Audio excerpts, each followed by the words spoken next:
While she's coming, why don't you do the statement on biblical view Okay. of unborn life? Statement on the biblical view of unborn life is a very similar one than we just did on the confidence in the writings of Ellen White. This is a general conference statement on the biblical view of the sanctity of life and how that applies to us as biblical believers. This is not a medical statement on abortion.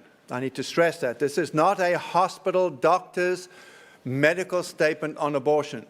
They will be working on that as a secondary. This is our biblical understanding of the sanctity of life, and it does apply to abortion in the fact that God has said that He believes in the sanctity of life through the Scriptures. And what I'd like to emphasize for you when you read it, and you should have it as a supporting document, is that those who choose and those who find themselves in the very difficult position as a church member to have an abortion, that the role of the church needs to be support them in love and help them through a difficult case, not to condemn them and throw them out the door. All right? So we are simply again receiving here the statement that has been formulated on the sanctity of life. Can we put it up on the screen? It's a long statement. It's a long It was statement. sent electronically. Yeah. So again, I would request you all to read it and forward your comments if you have any. Okay, we're going to ask for a motion to receive. We've got a motion. Second. Any questions? We have one. Just that one. While I realize this is not a medical situation, it still has to do with a woman who is pregnant. And so there is no room for a decision with her and the doctor in this. There's nothing that says non-medical, or it doesn't say medically indicated. There's none of that. And it's still the woman, and it's still the woman's Okay, baby. I will make a short observation on this, and again, I need to stress it. If we want to get into the realm of doctor-patient privilege, that is not addressed in the biblical view, all right? This is what we can research from Scripture about the value of life. When it comes to those more practical questions about privilege between patient and doctor, that is a secondary issue outside of the biblical view that is going to have to be addressed. And by all means, a doctor will always have a right, and the patient will always have a right to make a decision with a doctor that has nothing to do with the biblical view per se.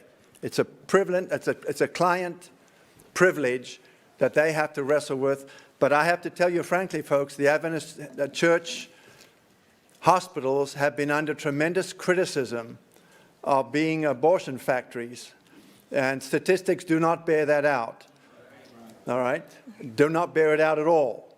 But what you're asking is not a biblically related understanding. It is a medical doctor and patient privilege, ma'am, so it's not addressed here. But I will Let say me that in the paragraph number 6 in this document, if you read it when you get home, you will discover that there is that opportunity to deal with the more challenging aspects of this. Right.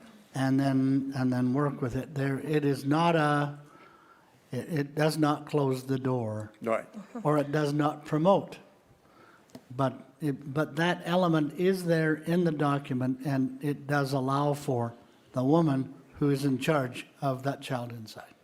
In addition, you should be aware that in the months and actually years of discussions, there were changes in the perspective of the statement to sort out what should go in guidelines as opposed to a biblical statement.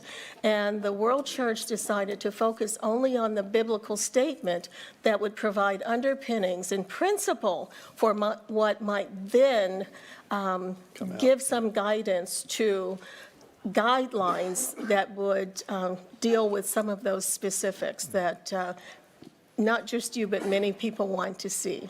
Okay. I just hope we see it as guidelines.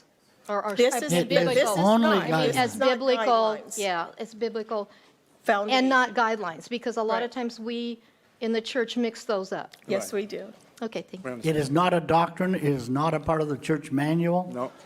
It is a guideline. Well, it A says it's the statement. biblical statement on the Statement. sanctity of life, so, Right. yeah. Yes, sir. Mitchell Davis, Central States Conference. Great to hear about the biblical mandate and how it's being addressed, but how will the medical and the biblical be connected when we actually see both? Well, as Dr. Simmons mentioned, as guidelines are developed based on the biblical statement here, those questions will be addressed. And they cannot best be, I'll be careful here, they probably cannot be best addressed by pastors without inclusion of medical. All right, so this is a complicated topic that's going to take some pretty heavy discussion between medical professionals who have all their own criteria, all right, and hospital criteria mixed with whatever the biblical and pastoral thing is. So guidelines will develop that will help to direct that discussion. I understand that piece. What I'm asking is how will those two views, depending how long it takes, when it's done, how will those two be connected? Well, That's what I'm asking. the fact that they are not made yet is pretty hard to answer that question unless I'm not understanding what you said. You cannot answer that when it hasn't been done yet. As far as I understand, we're beginning with the statement of our understanding of the sanctity of life. When guidelines are developed, these two will guide decisions that are made in our institutions, and as is indicated, it will happen at the local church level as well. The guidelines will be more specific, as has been said, in dealing with the scientific, the medical, the legal aspects of the questions. I think that, as I think Elder Jackson pointed out, that there are certain points of principle in the statement that should help in not prescribing, but should help in the tone and the perspective of the guidelines. Here's why I asked the question. I worked in healthcare as a multicultural minority health coordinator for the state of Minnesota. Spent 12 years in policy and development for the Healthcare Association in the state. And I looked at all the denominations, mainline, and many times you will find a biblical mandate. The other practical medical dynamics are also developed, and then there's no bridge between the two. And if that's going to occur with ours, then that's why I raised it in context. Those who have been in discussion about this have committed to an alignment. That's what you're looking to see. That's what yes, I can rest now. Thank you. Okay. All right, we're going to ask you to vote on this. All in favor, please say aye. Aye.